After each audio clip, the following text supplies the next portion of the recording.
Good morning. Today's topic will cover the lockout tagout periodic inspection. My name is Cindy Mellon, and I am a safety consultant with the Pennsylvania OSHA Consultation Program operated out of the Indiana University of Pennsylvania. I'm a certified safety professional and have been with the program for the last 28 years and have been working in the safety and health field for over 34 years.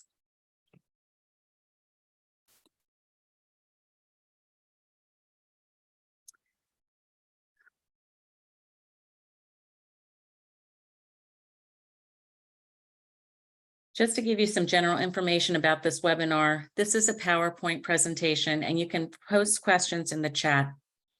We will try to answer the questions as they come in. However, if we don't answer the questions during this webinar, we will post the answers along with the video recording. This video recording of the webinar will be available on our website within the next 7 days. So a quick review about the lockout tagout program, I think would be a good idea to go into the specifics about the periodic inspection. But I'd like to actually review the scope of what the lockout tagout standard actually says. So according to OSHA, the lockout is supposed to be used whenever servicing or during maintenance of machines and equipment where there may be unexpected energization or startup or release of stored energy. A lockout tagout program, or the energy control program as it's often referred to, has three main parts: the energy control procedures, periodic inspections, employee training. I starred the periodic inspection because I find this to be one of the most misunderstood program elements when I review the lockout tagout programs of many companies that I visit. The lockout tagout program has a lot of confusion, and it can be shown because actually top 10 of the most frequently cited OSHA violations of 2021, and 2021 is currently the most recent year for these statistics. Lockout tagout is number 4 out of the top 10. And of these lockout tagout citations, the periodic inspection is actually number 3 on the list. There are so many different variations and examples of the periodic inspection form, so I thought that this might be a really good topic to review. OSHA has several references for the lockout tagout programs. There's obviously the standard, which is the standard regulation of 1910.147, as well as lockout tagout e-tool, and that is on the OSHA website. It's actually pretty helpful. It has a tutorial that explains the standard in a question answer format. And it also has interactive case studies with 7 simulated lockout tagout inspections. So you can decide on the application of the lockout tagout standard based on the information they present. And so it's a nice learning tool. However, the one that I'm actually focusing on today is the OSHA Directive CPL 0200147, the Control of Hazardous Energy Enforcement Policy and Inspection Procedures from February 2008. Since this is referred to as a compliance directive, it's really what the compliance officer from OSHA would reference when evaluating a company's lockout tagout program. Although the compliance directive is 15 years old, it does help to explain, I think, in greater detail the different elements of the lockout tagout standard, specifically when it comes to the periodic inspection. So this is what I'll be referring to during most of this webinar. Specifically in section 17 of this CPL is chapter 3 on pages 65 to 69 in the directive is what discusses the periodic inspection. And just a note for clarity, the directive does refer to the energy control program, and that's the same as the lockout tagout procedure. So I will be using both of these terms throughout the presentation. So the lockout tagout procedure, what is the what of it? Before talking about the what, let me give you a little background of why the periodic inspection was included in this lockout tagout standard. OSHA believed that the risk for a fatality or serious injury were very high, especially if a company had inadequate energy control procedures or someone failed to properly implement those procedures. Because of this, OSHA included the periodic inspection in the lockout tagout standard as a way to ensure that the requirements of the standard were actually being met. So this is one reason why OSHA requires that the periodic inspection be performed at least annually to verify that the procedures are adequate and are being properly applied. The annual requirement is based on a 12-month interval. The second requirement, and I'll go into this in more detail later on in the presentation about how the periodic inspection is conducted. But usually it consists of 2 authorized people, 1 authorized person, and in this directive, OSHA refers to this person as the inspector. This person observes another authorized employee while they are performing the lockout tagout procedure. And then the inspector must also verify that this person that they're observing knows their responsibilities under the lockout tagout program. And lastly, this inspection must be documented or certified. So breaking down the periodic inspection, it must contain at least 2 components. The first is an inspection of each energy control procedure. So remember, each energy control procedure that's required by the lockout tagout standard must be separately inspected. The second is a review of each employee's responsibilities under the energy control procedure that is being inspected. There is a note in this directive that states that those energy control procedures that are not required to be documented per the 1910-147C41 documentation exception must still be inspected and reviewed to ensure that they're adequate and being properly utilized. So for those of you who aren't familiar with this exception in the standard, it basically states that the lockout tagout procedure for a piece of equipment does not need to be documented as long as it meets all 8 elements that are listed under this standard of 1910-147C4I. Remember, this is the only exception for documentation. It's not an exception for developing and utilizing a lockout tagout procedure. So I didn't write these 8 exceptions on the slide because I wanted to focus specifically on the periodic inspection rather than the entire lockout tagout standard, and I didn't want to cause any confusion. In essence, the energy control procedures themselves still need to be utilized. So this purpose of the periodic inspection is to verify that the procedures are being followed. So it really doesn't matter if the energy control procedures are documented or not. The bottom line is that even though a piece of equipment may meet all 8 elements of this exception, and the lockout tagout procedure does not have to be documented, it must still be inspected and reviewed to ensure that the lockout procedure is properly being utilized. So what is the lockout procedure periodic inspection? I briefly reviewed what it is, but I also need to tell you what it is not, because this is often a source of confusion when I review a company's lockout tagout program. First of all, the periodic inspection is more than an annual review of the lockout tagout program. The purpose is not retraining on the lockout program, although retraining is mentioned in the standard, and this is why there's often the confusion. I'll go over this when training is required later on in the presentation. So let's break down the lockout tagout inspection. How is this supposed to be done? First, observation of the energy control procedure for the servicing and or maintenance activities being evaluated, and by discussion with employees implementing the procedure to determine that all the requirements of the lockout tagout standard are understood and being followed by the employees.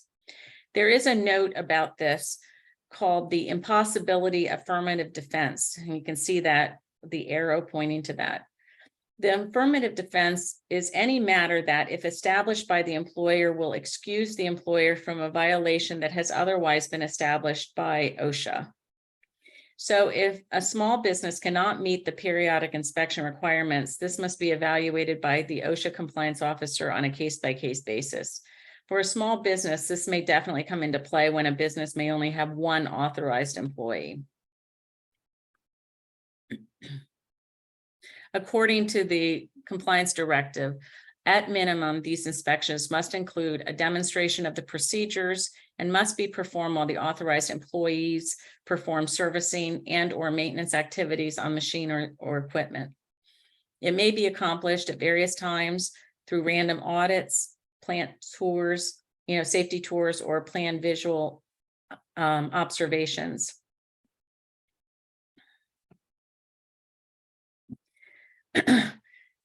The standard 1910 147 C6IA states, and I quote, and it's on the screen, the periodic inspection shall be performed by an authorized employee other than the ones utilizing the energy control procedure actually being inspected.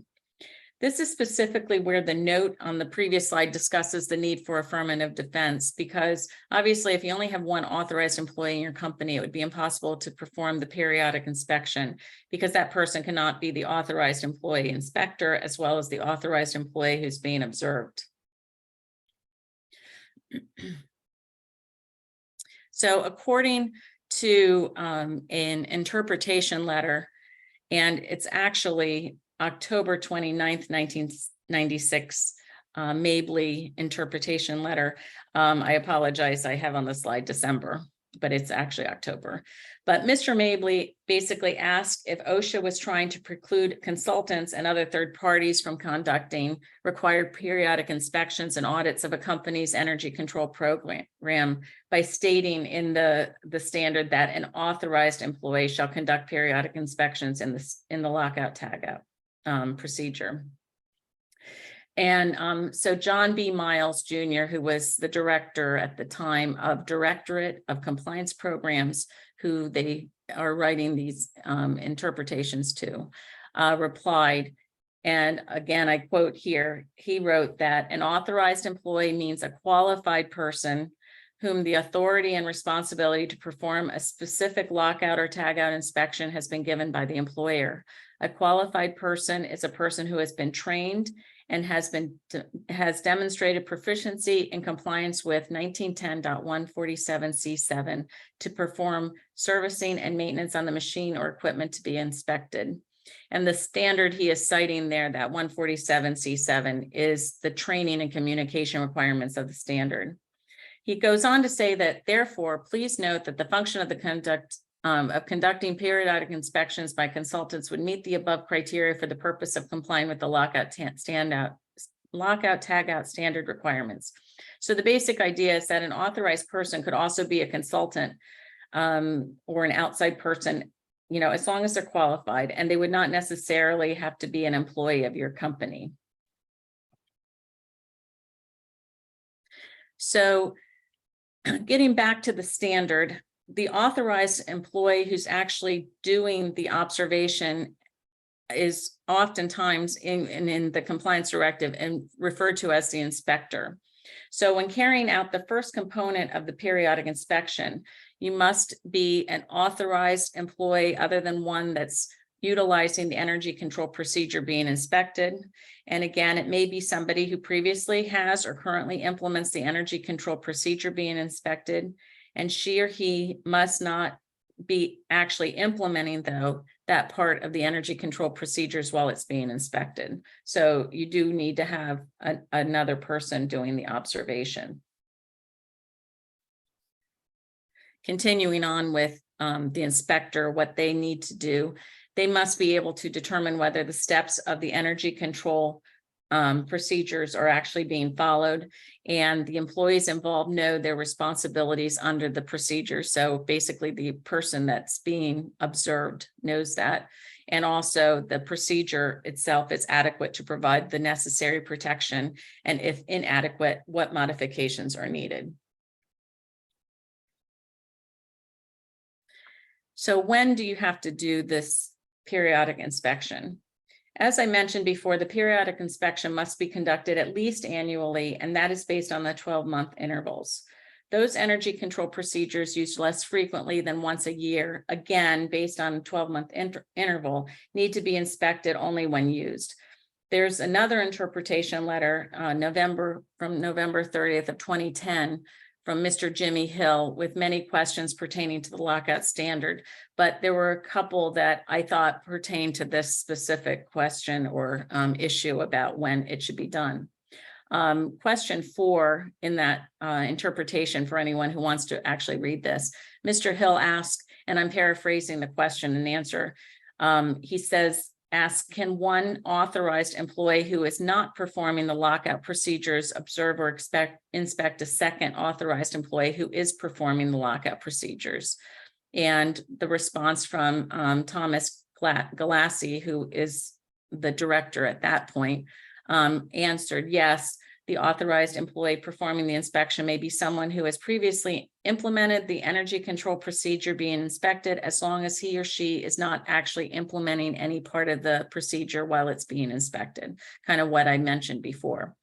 So another question, which was question 6 that was asked, is the periodic inspection of a lockout tagout procedure required to be performed while the actual lockout sequence is being performed, or can it be a review of the written lockout procedure with the authorized employee at a later date?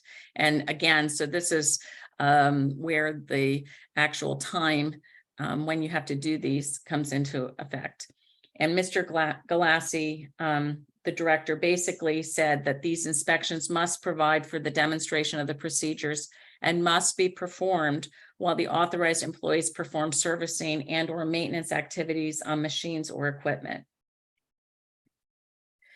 So this is, I get this a lot of times that, I try to explain this and companies are like, this is going to be impossible. We have too many energy control procedures and we're never going to be able to do this. It would take us on a full-time basis to do this. But there is good news.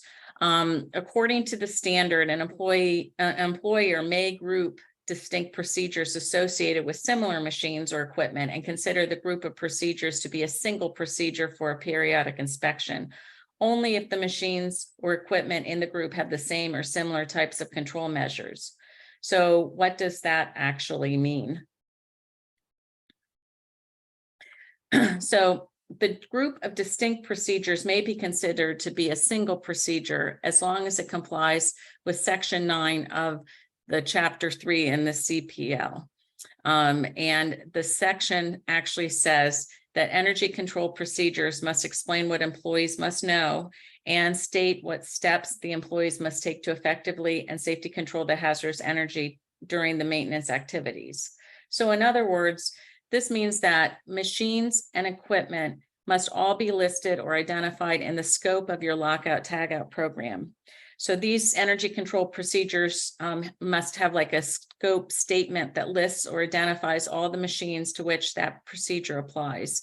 So for example, a scope might say that this program applies to, or this procedure applies to the Smith machines numbers 1, 3, 5, and 13. The machines must also in the group have the same type and same magnitude of energy. And the machines or equipment in the group must have the same or similar control measures. In addition, the single procedure must satisfactorily address the hazards and specify the measures for controlling the hazards. And the machines or equipment in the group can be rendered safe by using the same procedure sequential steps. They must have all the same or similar procedural steps for shutting it down, procedural steps for placement, removal, transfer of lockout, tagout devices, and the same or similar requirements for testing the machine to determine and verify the effectiveness of the lockout, tagout devices and control measures. So in other words, although the standard actually requires the procedure to be written in detail, this does not mean that a separate procedure must be written for each and every piece of equipment or machine. Similar machines and or equipment, such as those using the same type and magnitude of energy, which have the same or similar types of controls, and which can be rendered safe using the same sequential procedure steps, can be covered by a single procedure if that procedure satisfactorily addresses the hazards and specifies the measures for controlling the hazards. That's a lot of words. So the CPL also gives some examples of grouping distinct energy control procedures. So an example they have in the CPL is die setting. So you can group power presses with similar design characteristics and similar and energy sources. So an employer who has a number of power presses with similar design characteristic and energy sources may decide to group their die setting activities into a single procedure if the presses have the same or similar control measures and the same sequential procedural steps that are used for controlling the hazardous energy. However, the single procedure would need to be in sufficient detail and clarity to be able to actually guide the die setter safely through the tasks when servicing each of the power presses. Alternatively, of course, the employer may choose to develop separate die procedures for each press or each type of press. So either method can be acceptable as long as the energy control procedure details provide the authorized employee enough information and guidance to safely accomplish all die setup tasks, such as, for instance, when, where, how, and in what order to position the slide of the die, open the electrical disconnect switch, install safety blocks, et cetera, things like that. So in this example, you can see that the equipment function is not significant in deciding whether machines or equipment can be covered by a single procedure. Another example on the next slide is woodworking shops. So the machines in a woodworking shop are similar for purposes of the energy control procedure requirements because they all would use relatively the same or similar types of energy, such as 120 volts or nominal electric disconnect switches. But they also would have the same or similar controls for isolating the machines from the energy source, and they would use the same sequential procedures to protect the employee from the mechanical hazards. For example, they would all, require you shut off the machine, you open the electrical disconnect adjacent to the machine, you apply the personal lockout device, you allow the blades or other machine components to stop before removing the guards, and then you would verify that the machine is isolated and cannot unexpectedly start up. So therefore, a single energy control procedure may be used for this group of woodworking machines. Even if you wrote separate procedures for each one, you could still group them together as one single procedure for the periodic inspection purposes. Again, if, as I mentioned earlier, that the procedure includes each machine with its scope and the procedure clearly and specifically details the same energy control measures, and the authorized people who are going to be using this have sufficient guidelines to enable them to safely and effectively utilize the energy control measures to isolate the energy sources and be able to safely return each of the machines back to service. So the CPL also gives an example where grouping would not be permitted. So you could not group dissimilar process systems. In this example, an ammonia refrigeration versus a natural gas fuel heating system would not be permitted if the procedure did not sufficiently specify the hazards and specific control procedures or measures pursuant to the lockout standards, energy control procedure provisions. These two systems have different types of hazards or controls, steps and sequences, and or they have unique control measures within a single energy control procedure. So remember, in this case, the controls may have been similar, but the hazards were different.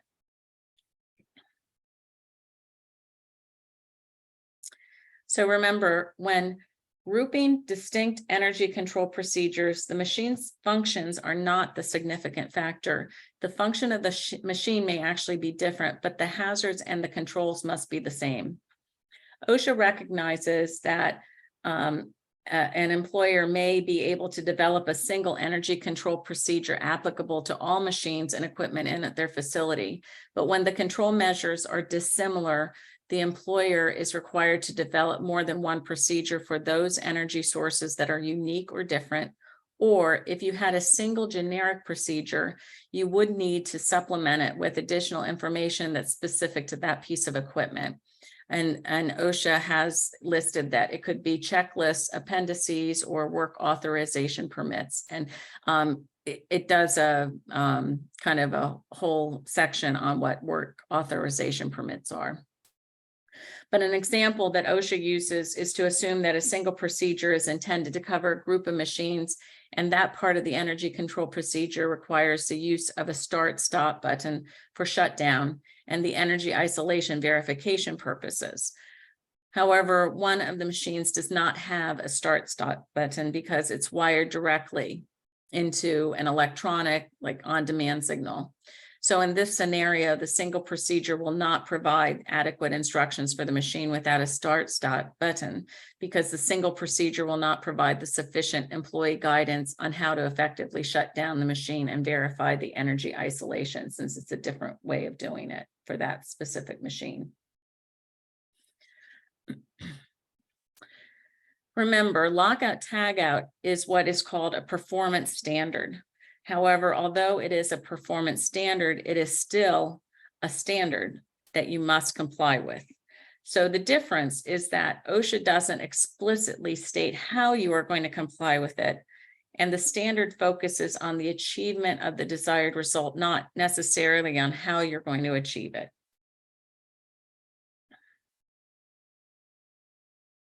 Because lockout tagout is a performance standard, this means that grouping of the procedures or even employees, authorized employees that you're observing can be somewhat flexible.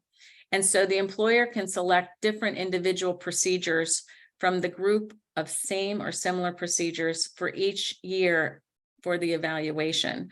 They may also be justified in focusing more regularly on a subset of procedures that are more likely to be deficient or incorrectly implemented by employees.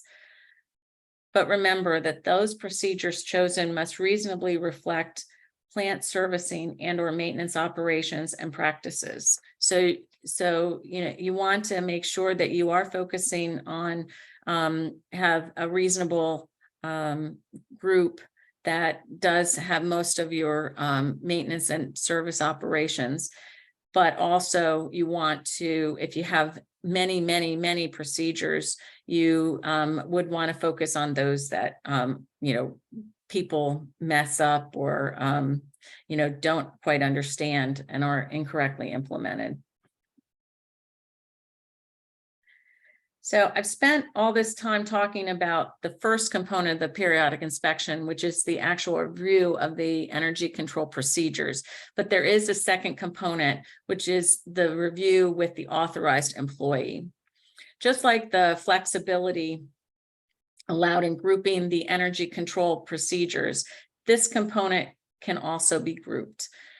In order to meet the review requirement, the inspector does not have to observe every authorized employee implementing the energy control procedure on the machine or equipment on which he or she is authorized to do the servicing and or maintenance. Rather, the inspector performing the inspection may observe and talk with a representative number of such employees implementing the procedure in order to obtain a reasonable reflection of the servicing or maintenance work practices being evaluated, similar to what I discussed about grouping, looking at a group of equipment. What this means is that an employer may elect to group procedures as described above and then inspect a representative number of employees implementing one procedure within each group. This approach is acceptable as long as the inspection is sampling reasonably reflects the plant servicing or maintenance operation, and I can't stress this enough, and the hazardous energy control practices for the procedure being actually inspected. If this is done, though, the results of the periodic inspection must also be shared, meaning that all employees that would be affected, like authorized employees, must be given the results of the inspection, and this must be reviewed with everyone and could be done in a group meeting, which may be the most effective way to meet the review requirements and to establish employee procedure responsibilities and proficiencies. Of course, if it was determined that an infrequently used energy control procedure must be modified, then retraining must be performed before the start of the maintenance task or servicing task. And I will address retraining in the next slides. Before I move on, though, I do want to mention another situation where grouping of both procedures and observation reviews may work, and that would be for maybe an authorized employee who is general plant maintenance personnel, and that person may perform a multitude of servicing and maintenance tasks throughout the entire facility. So obviously it would not be practical for an employer to review every procedure that these employees will implement during the year. However, before performing or servicing or maintenance on a specific piece of equipment or machine, each authorized employee must have reviewed at least the inspection results from that machine or equipment's actual inspection. And if it was in a group, they need to inspect that group inspections. So the inspection review for the employees could also be done as part of an annual safety contact, for example, but that's assuming that the review occurs prior to the maintenance person's actual implementation of the procedure that they'd be locking out. Or it could also be done as, and this is oftentimes that I see, it's done as a preparation for a shutdown of a plant. So since I mentioned retraining in the slide earlier, let's start with what actually OSHA requires, that training is required for the general lockout tagout standard. It's not in the periodic inspection standard. However, training does come into play with the actual standard itself. So I wrote briefly the definitions of the authorized, affected, and other employees as how OSHA actually defines them, and how they are supposed to receive training. So the authorized employee is actually the person who locks or tags out the machine or equipment in order to perform the servicing or maintenance on that machine or equipment. And an affected employee actually can become an authorized employee when that employee's duties include performing servicing or maintenance covered under the standard. So that authorized employee must receive training in the recognition of the applicable hazardous energy sources, the type and magnitude of the energy available in the workplace, and the methods and means necessary for energy isolation and control. The affected employee is just basically supposed to be instructed on the use of the energy control procedure.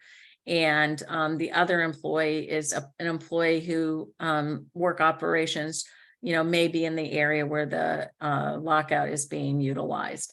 But the important part of this is the training. Technically, the training of the authorized employee is supposed to only be required once. However, there are situations that retraining is needed. So this is when retraining is needed. And again, that's why I wanted to make sure I reviewed what the standard said about actual initial training. But retraining is required. And on the slide, it has the various reasons for retraining. But I have the specifics on the standard, but retraining is basically required when there are changes, such as a change in a job assignment, a change in the machine or equipment that they would be using or doing a lockout on, a change in the process that actually presented a new hazard on that piece of equipment, or especially if during the periodic inspection, there is a change in the energy control procedures that's identified, or deviations or inadequacies in that procedure. And the other time is when the periodic inspection shows that a change in the employee who it was being observed is actually changed. Their proficiency has actually changed. So again, retraining is not necessarily required when inspections don't reveal any deficiencies, but they do need to be retrained when any of the other issues happen. In basically, the big one is the change in the energy control procedures that result from doing the periodic inspection, or that because you did the periodic inspection, the person who was being observed actually shows a deficiency.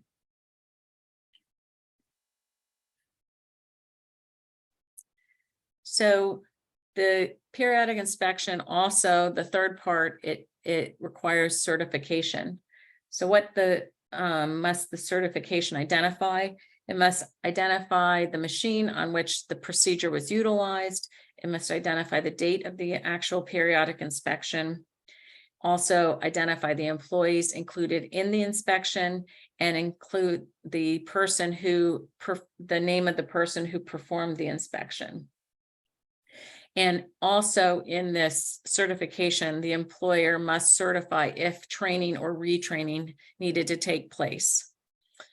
Also, on the certificate itself, you should have each employee's name, and really specify it, not to just have, operator or maintenance person or something to that effect.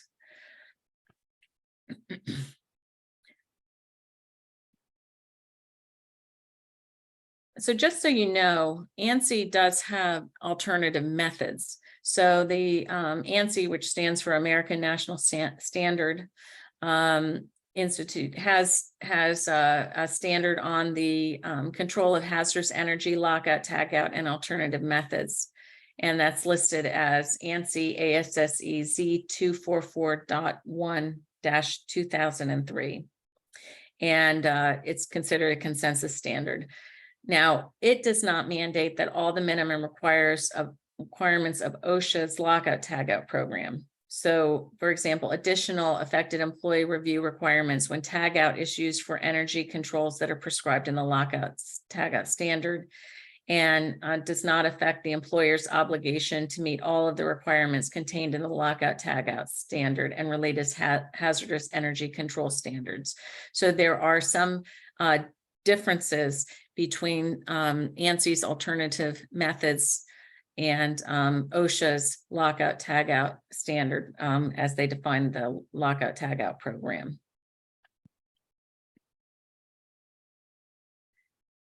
So in summary, the periodic inspection provides the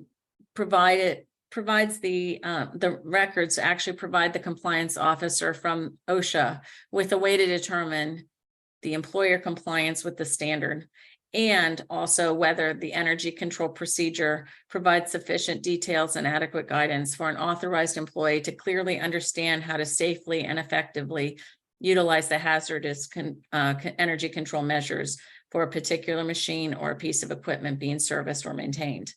But really, more importantly, the periodic inspection process provides the employers with the assurance that employees can safely service, maintain, and repair machines and equipment.